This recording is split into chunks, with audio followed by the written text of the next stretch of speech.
4 DMPs, Tali with the ankle, Alvin with the knee/ankle, Chris with the back, and then Justin Reid with the knee. So we'll just let all those progress. We'll see where that takes us. And then other than that, today was a good day. Have you seen growth from Tyler from being thrown in there in the third quarter to now having started 4 games? Yeah, absolutely. Tyler's done a nice job. I think he's progressing well. There's highs and lows in every game for every player on our team, for every person a part of this thing. And so I think Tyler's progressing well. I think he's grown each and every step of the way. And I think last week was, again, going back to last week, I thought it was a great example. We didn't start the way we needed to collectively. There's a lot of challenging circumstances in there. And his resiliency showed up in that game to give us an opportunity towards the end. And so a lot of great experiences to learn from. And so he's continuing to grow. Sir, can you put your finger on any reason why the ground game's kind of consistently hasn't been able to get going? It's like 7 out of the last 8 under 90 yards. Yeah, I think it's obviously something that collectively we got to find a better solution there. I think part of it is I think it's the extreme sides of it. We got to avoid the negative, the zeros and the minuses, and then we got to find a way to generate the explosives. And that comes explosives come from every aspect of it. It takes all 11 to be on the same page. The perimeter blocking, the pursuit, obviously the ability to run the football and make a play. And so I thought we got settled in there as this game went, got 4 and 5 yard gains. Now we just got to find a way to create some of those explosive ops. On that 2-point play, is your correction on that, do you spell the run, hey, when you hit your line, stay on it? Is it a quick, easy fix, or? Yeah, I think the trick of it is you're doing a 2-point play from the 7, and so there's a little bit of, you got to get enough depth to give yourself an opportunity. So he was trying to be as subtle as he could, build as he went, so that when he catches it, hopefully he can get into the end zone. And obviously you look at it, and we'll continue to evaluate that one as far as if you're in a 2-point play from the 7, what different situations you can present. The guy made a really good play. He undercut it and took a chance on this play. Obviously, if the ball gets completed over the top in any way, he's not going to make the play. But credit to Minka. He made a phenomenal play. Is there anything specific that stands out with Devaughn that took a while for him to get a grasp of since it was a new team that he has in recent weeks been doing really well?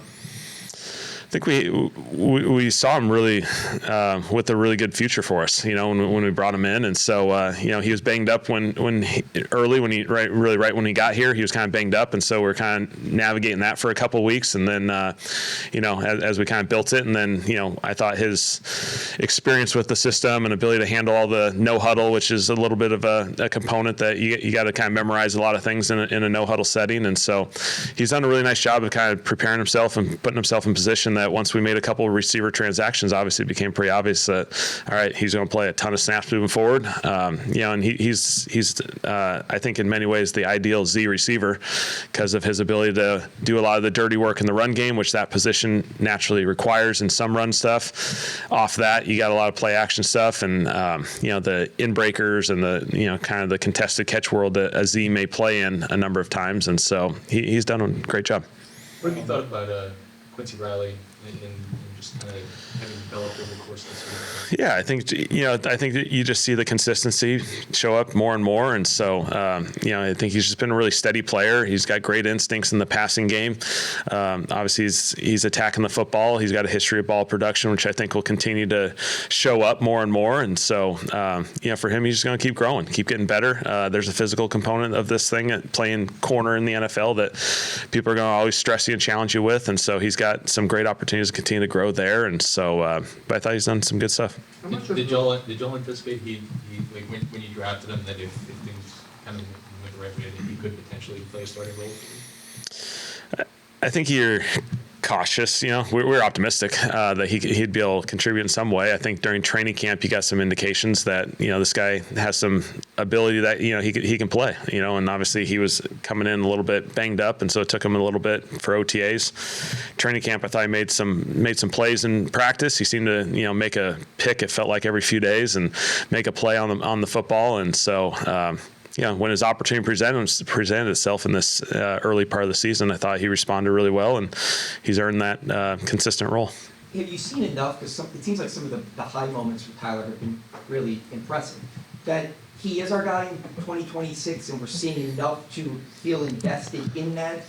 Or are these final 5 games crucial? Because where you are picking potentially, you may have to make a crucial decision on passing on perceived best quarterback in the draft or going with them. Yeah. Tyler's doing an awesome job. Yeah, we drafted him, with the intent of continuing to develop him and let him grow. And so I think he's just done an excellent job of taking advantage of these opportunities. We want to win some games. We want to play well down the stretch and put ourselves in an excellent position for the future with a lot of these guys. And so again, next year and all that fun stuff, that's for a different day. But we wanted to keep developing Tyler. We want to put him in an awesome position to be successful. I think he's done a lot of good, and so I'm excited about his future with us. Is the idea to keep going with Charlie? Are you going to make a decision? Yeah, we'll go with Charlie. Yeah, Charlie will be ready to go. And so he did an excellent job last week. And, we're in a good development phase with both these guys. Taysom Hill's touches. Mm-hmm. I know sometimes it just kind of works out that way. But with the amount of work we got after Alvin got hurt and then the following game with Alvin out, I think he only did 2. Yeah, probably only he had a catch on the sideline, 1 run. Yeah. It's probably only the 2. Yeah. Yeah, I think this past game wasn't ideal for that role. We anticipated playing a little bit in heavier sets, and early in the game, the run game just wasn't working in the 22 and 13 heavier run game where he was going to be a part of that. And so we got to more air stuff. With 11 personnel, felt like the air stuff gave us at least some 4 and 5 yard runs. And so as a counter, moment to that, Taysom's reps probably weren't ideally what you'd want them to be. And so, that's on me. That's on me. I think he's done an awesome job. You look at the 2 previous weeks, I thought he had a nice impact on both those games, playing close to 25 some snaps, and that's probably where it should be more often than not. Kellen was talking the other day about how his philosophy is you have to earn tempo, basically, like come out and start probably going to get some first downs first and stuff. What are some ways you think you can get yourself going earlier in games, like even when the offense is kind of in a 3 and out, the run game's not going, since you've obviously had a lot of success when you do get to the picking up the tempo? Yeah, I think just communicating to the guys continually throughout the whole week. Once we actually get to game day, like, hey, let's have a, let's get our piss out here. Let's get going. We got to get going, and ultimately it comes down to just execution. There's a 3rd down. That's what it comes down to realistically. But I think creating that message, kind of having that juice, we can continue to do that. I think that's, what I'm going to try and instill, and that starts with myself, and that starts with me being dialed. So I think ultimately, like, I agree with Kellen, we have to be able to kind of get rolling to change the tempo and to do certain things. So I think any offense is going to be successful when we do that, and I think it just comes down to the situational football, and especially against the Buccaneers, you don't want to be in 3rd and long.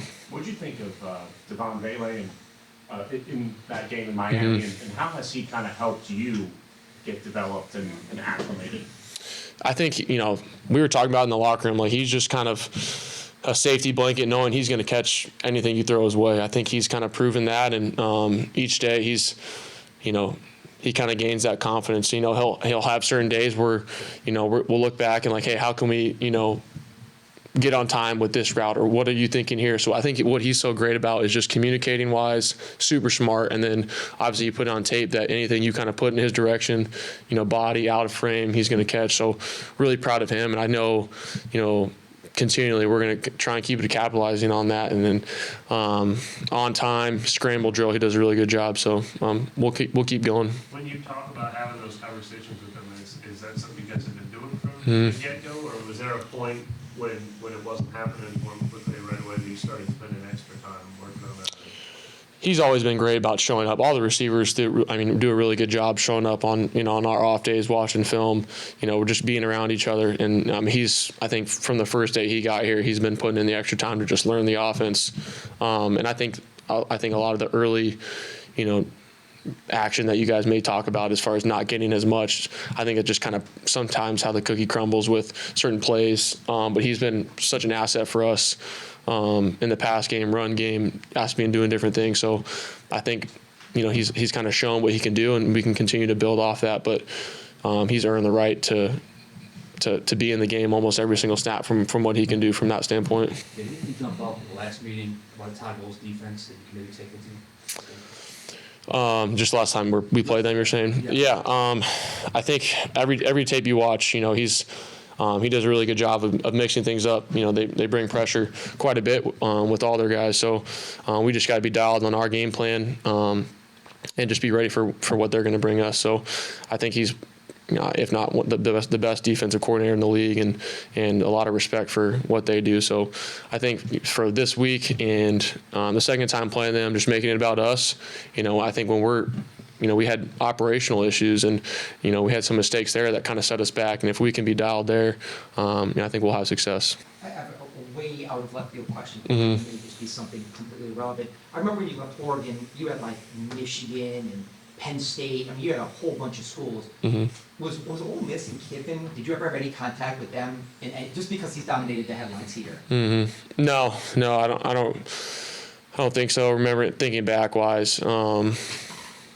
remember back in the day, it was a while ago, I talked to Ed Orgeron for a little bit. That was pretty sweet. But no, I hadn't talked to Kiffin at all. Just curious. Yeah. Did you understand it? It took me a little bit on the phone. It was pretty funny, but at the time I was like, man, that's coming from Arizona. I was like, I've never been out to Louisiana. I was like, sounds like it'd be a great place to play. And obviously being here, I'm kind of wish I went there, but it was it all worked out though.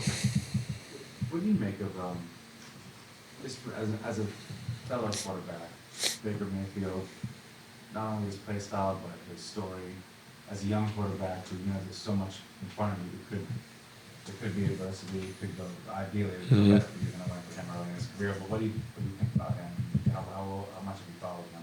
Yeah, I'm a huge fan. I think just his journey it kind of pinpoints to what I really hung my hat on throughout the whole draft process, as far as just when you face adversity in your college or NFL career. I feel like a lot of time guys come out on the other side in a positive note, and he's kind of seen it all from that standpoint of being a really high draft pick and going to different places and kind of having to bounce back. And I think for who he is as a player and who he is, like his personality, that at least that bleeds through. And I think there's some guys on our training staff, Sean Gibson, and a lot of guys that have been around him, talk about how good of a dude he is. And obviously that's something that I, try and be like every single day, just who I am, personality-wise, having fun. And also I love just watching his play style, how he can extend plays. He's tough, he's gritty. So a lot of respect for him. Obviously, as a Saints player and being on our team, we don't really like him very much, when we're playing him. But I can really respect just his journey and something that I, obviously love to follow. Do you look big picture and say, hey, look, the next 5 games, I need to exclamation point this thing and let them know that I am the guy in 2026? Or is it more just game by game and that'll all work itself out?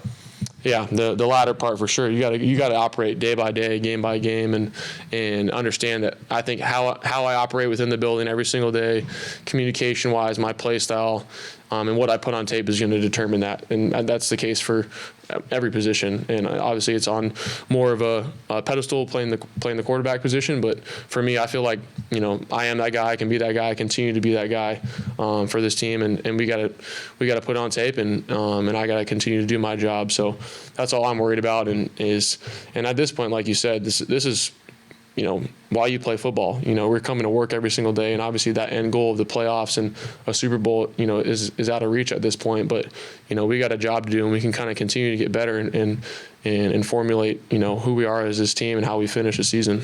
Like showing that you have the ability still, even though it's been demonstrated over 15 years. Obviously the last couple of years were what they were with the sack numbers and everything, but was it important to you to show that you still had that? Yeah, I mean, even if you knew it, to show them. Yeah, I mean, I'd say at the end of last year, last 4 games were pretty good in terms of opportunity as well as ability shown. So we're just building off that beginning of the year. You're able to take a heftier rotation of reps, and all of a sudden production's back up. And then you enter your rotation, and it's like, all right, as long as there's an opportunity, there's ability to be shown. So you have to be thankful for opportunities granted and take advantage of each and every one. Is it harder to appreciate your personal production when you are spending a couple days after game being pissed off? That's how I've always been. So I don't know how to answer that. Yeah, I'm never going to be happy about a loss. The fact that this is the first time I think we've, for sure, have ever been eliminated from playoff this early in the year sort of sucks.